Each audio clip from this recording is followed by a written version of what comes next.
Okay, welcome to Thursdays with Franco. I'm Franco Ucci, and I'm joined here by Chris Spierings and Stuart Coggins. Chris, how are you? Going good. Thanks, Franco. How are you?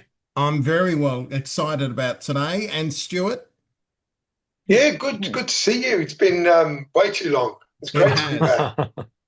It has. So on Thursdays with Franco, it's a open community event where we talk about capabilities, projects, and emerging trends, specifically with Oracle Cloud infrastructure. We spend the first 15 minutes focusing on a capability that we will record and then make available later. And then we open up for any sort of Q&A around what's possible. As you can see, we've broken this up into a series. It's a 5-part series. This week, the 4th of September, I'm talking about autonomous database. Next Thursday, we've got Chris Spierings talking about Apex app development. And then Stuart will help us with AI services moving forward. AI services, Gen AI and OCI, and then we specifically go into the use cases. So and the session is predominantly demonstration. We try and have no PowerPoint at all.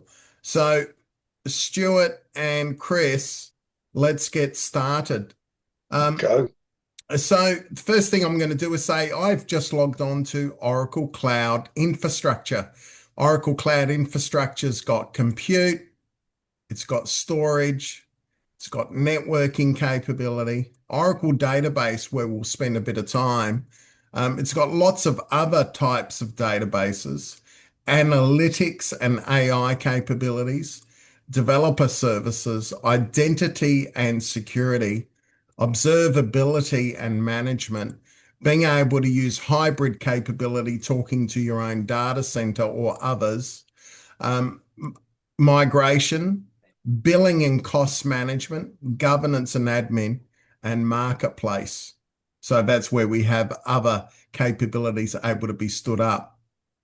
Hey, Franco, every It, time we log in, the console changes, it and does. which is really nice. But for those who haven't logged in for a while, this is the new Redwood version, right? So this is you can drag these about. I don't know if you've seen that before. You can actually move these widgets Oh, you're and kidding create me. your own console. I did not know you could do that, Stuart. I Wow. found out by accident, of course. Right. So you can, if you're a DBA, you'd have it set up for a DBA. If you're a cloud native person, or if you're focused on innovation or AI, you could set this up so you got your own little workbench with your toolbox ready to go. Exactly right. And you can actually create dashboards in here too, but that's for another time, I guess. But yeah, the Redwood interface keeps changing, so keep an eye on it. It's actually there's actually some good stuff in there. And the other thing too is Chris Spearings, you were mentioning that certification is free at the moment as well. Yeah, well, it was Stuart mentioning that the other day, but it is dead right. Certification is free and it's well worth doing. Right. And for people that like saving money, and that's not me, and when you log on to OCI, it actually tells you straight away how you can reduce your costs. And as you can see here, you got these little things called quick starts, the ability to get something up and going. If you're just trying to set up a landing zone, which is really important, if you're just trying to do app development, you can follow your nose and click these capabilities. But the scenario today is I've been working with my manager, and my manager is someone who's really trying to drive some sort of idea really, really fast. And the manager wants me to kickstart a database. So that's the scenario we're going to kick off. So I'm going to scroll down here, click on Oracle Database, and I've got a bunch of choices down here. Setting up some big fleet type databases. And once I've got them set up, I can actually run all of these little robot capabilities to check my security access, check if I've compromised the data. Does it need masking? Do I need to set up a firewall? Do I need to do backups? But my focus right now is just to click on the autonomous database. And you'll notice that I'm actually set up in the Sydney data center. I could actually use a variety of data centers here, but we'll actually keep to Sydney. And you can see I've already got a few databases here, FU30, FU40. And just to let you know, 30 used to be a 19C database.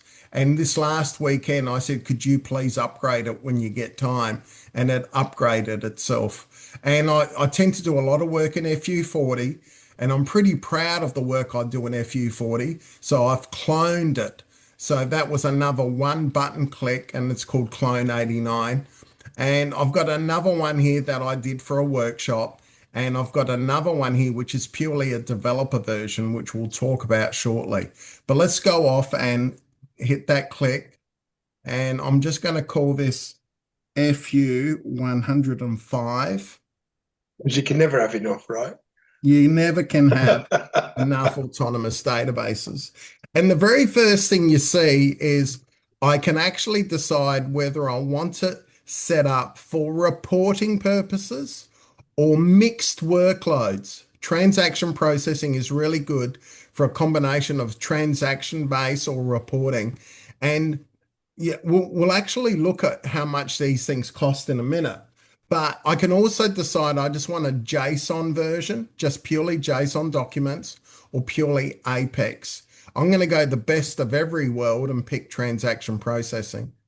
If I pick developer, that means I'm actually using this for learning and evaluation purposes. And Oracle lets you have, I think it's about $48 a month, and you can keep that going. We can actually pick between 19C and 23AI. It comes by default with 2 eCPUs, and by default, it's actually got auto scaling. So what does that mean? Is when it gets to a particular watermark, there you go. It'll actually go 3 times the specified eCPU, and you only pay for what you use, and I don't need to set that up. By default, I've got a 1024, a terabyte of storage, and I'll just leave that there. Automatically, I get 60 days of backup without doing anything at all.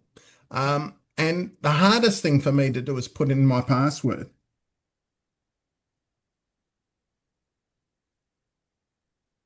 You can't use hello anymore, you know that, or No. hello one. Welcome one. Scott Tiger. That's not fair because they used to be my go-tos. Luckily, I can still use those for my banking though. And then you've got the ability, like right now, I'm going to set this up for secure access from everywhere, but you can set this up and you can do this. You can move this on the fly. You can actually, once it's running, you can actually change the way in which you want your database to be accessible. I can move it to be then put into a subnet, or I can set it up so it'll only work from a particular IP address or a particular network range. You can set that up. And I think I've done everything I needed to do. So I'm now going to hit create. So what that's going to do, it's actually going to lay down the Oracle database we've always known and loved, and it's laying it down on Exadata software hardware configuration.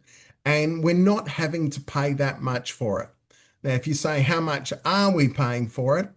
If you use the Oracle database and you're using it for, say, serious big stuff, you're going to be paying $755 a month and $9,000 a year. If you decide you actually wanted to use it just for development, then it's going to cost you $43 a month, $500 a year. If you had your own database license, now watch that $9,000 change on the right-hand side. You click on BYOL and it comes down by about 80%, of the order of 80%. That's right? pretty good, isn't it? It is. It is There is, unbelievable. and there is a cheaper option, right? If you're just wanting to do some experimentation with autonomous database, there's the always free tier. I'm glad you asked that, Chris. It's like you, it's like we've rehearsed this. So there is this thing called the Oracle Cloud free tier, and folks like Chris, Stuart, and myself, we've actually got a free tier. So what does that mean? What does it look like? If you've got an email address, a credit card, and a mobile number, that is, you're a legitimate person that's walking around, you can actually have up to 2 autonomous free databases, and the databases are compressed and encrypted, and so you get 20 gigabytes, so that's like 100 gigabytes on a regular database. You also have the ability to use HeatWave and NoSQL. So these, as you can see, as long as you're alive, you've always got these always free. And then the other question Chris asked me the other day, what about compute? Well, from a compute perspective, you can get 2 AMD compute instances. Now, you don't get much of one, but you get enough of one so you can actually validate your idea. And you've also got the ability to have VMs that are ARM-based as well. And you've also got the ability to use some high performance capability up to, oh, well, that's actually under a trial. And then you go, well, what about things like load balancers and other things like that? Well, you've also got the ability to have the flexible network load balancer, outbound data transfers free up to 10 terabytes. That's actually always the case, even once you're set up. You get a service connector site to site. Anyway, I can keep going. Let's go back and have a look at this thing. Oh, that would be right. Let's go close and let's go refresh. And let's see, because I went off that. Let's go back. I'll have to sign out and sign back in. Nothing like a live demo. And what you're doing, that is really great value, isn't it? That always free tier. It is. It doesn't let you get into trouble. There's no danger that you're going to go and get this big bill, because it limits you from what you can do to those autonomous databases and those compute instances. Correct. Now, Oh, a question. Is this a part of the certification, or is something outside we could do without having a certification? so you don't need to have certification to use this capability, Okay. right? Yeah. Okay. Thanks for clarification. You can actually, what you can do is use the free resources as part of your learning for the certification. So the certifications, they're actually Oracle University type courses where they go through a number of sort of webinars, but they also give you some hands-on labs. So if you wanted to, as an example, the Apex one, if you wanted to build some Apex things as part of the labs, so you get your learning up, then you can use the free tier for that. So there's a number of ways that the certification sort of operates, but you don't have to set up a cloud instance. But obviously, it probably makes sense in some cases, especially if you're interested in the infrastructure side, the networking, and those sorts of things. It's definitely worth setting them up, because you can pretty much do everything in the free tier. It's just limits on how many of them you can do, but it's a very good option for that.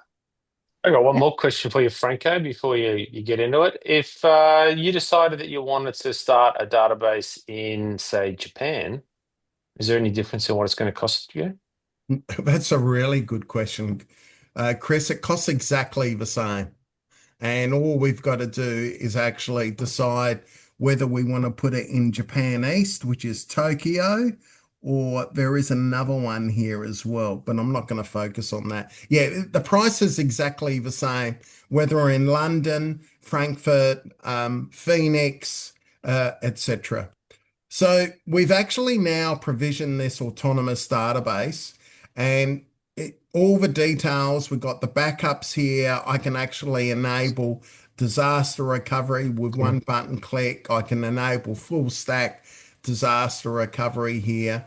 Let's get into, though, playing with the product now. Remember, some of those capabilities are not available in the free versions. Okay, just to bear that one in mind. So there's some capability, and that's a protection, obviously, because you don't want to click them on by accident and then start getting a bill. So just bear that one in mind. That's a really good point, because obviously if you start ramping up CPUs and you're getting 2 or 3 copies, Oracle's going, you're probably using this for a serious purpose now. So what I've just done now is I clicked on this button called Database Actions. And Database Actions is like my Sid Chrome toolbox, so I can start to do something straight away. I do not need to install anything else to get started. So here you can see development. I've got the ability to go in and do stuff with SQL. I can do some data modeling. I can actually start to interact with REST APIs. I can actually use Liquibase to look at change management. I can interact with JSON documents. I can start to create some insight reports. I can have my little batch jobs running with the DBMS scheduler. And not only do I have to can I use SQL, I can also use JavaScript as well. I can do machine learning, notebooks using a couple of choices there. Apex, I won't steal Chris's thunder for next week.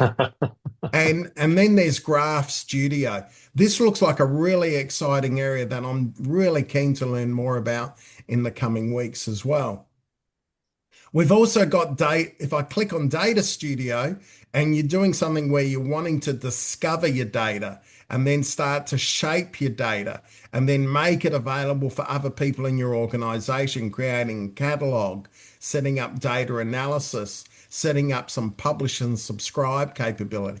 That's all part of the autonomous database experience.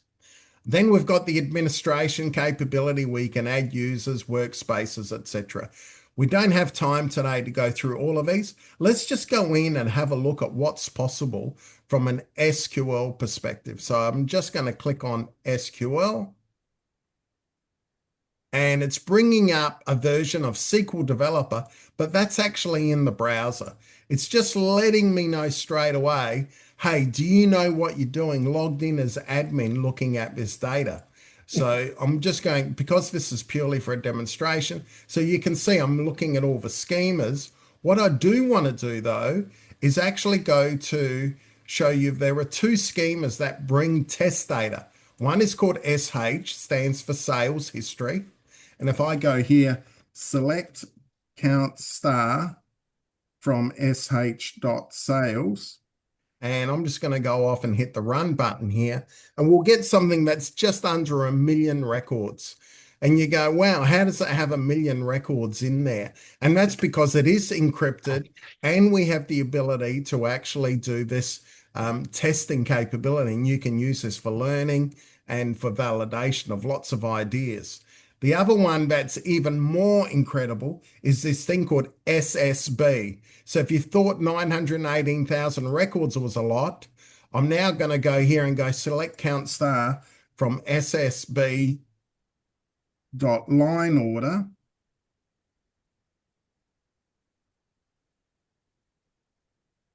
And hit return. And it's actually going to go off and count just under 6 billion records. So let's just remember, this database did not exist 15 minutes ago. I hit point click and it did the install and it laid down the database. It's got a fully functional database ready for your POC or your innovation or whatever data experience you're trying to achieve. And now I've just done a full table scan here across these 6 billion records. Now, Oracle takes its data performance really seriously. So I'm just going to go Oracle SSB benchmark, click on that, and you will see we've got a series of queries that you can run to actually see how fast running this is. So I'm just going to bring this up. It's bringing up for documentation. Just in case anyone's nervous, it's not counted as part of your storage. The 6 billion rows. Just gassed. And now what I'm going to do is put in this complex query. I'm going to hit return. And this query, when I used to run this of the order of 3 or 4 years ago, when Autonomous first came out, it would take a fair bit of time, but it was still impressive back 4 years ago. what we're going to see now is that within less than a minute, we're actually going to see this actually bring back a result. So Probably a good time to point out Autonomous's auto tuning capability, Franco. If that's you're not exactly. a if you're not a performance tuning expert, you can use the Autonomous database to tune your queries for you.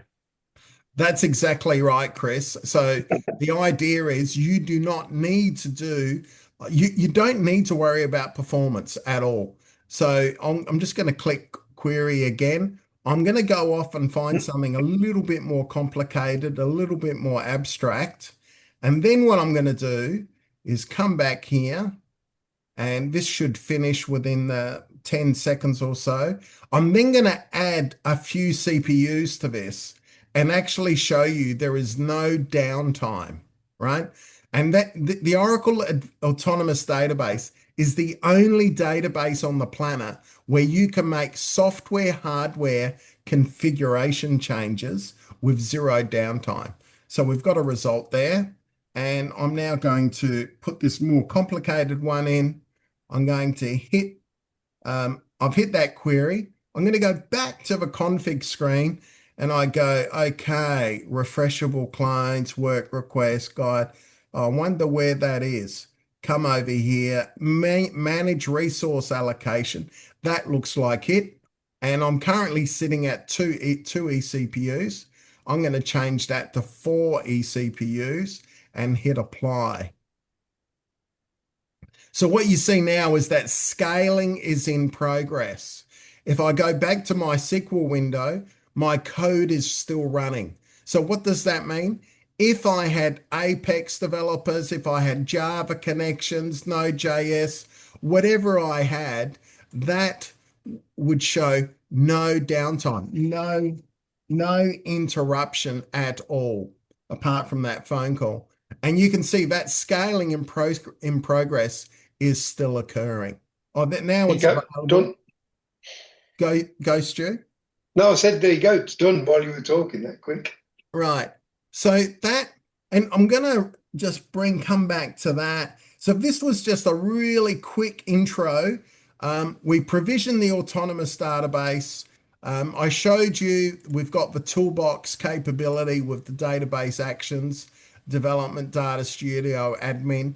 It shows you how quick it is. We've shown you how affordable it is.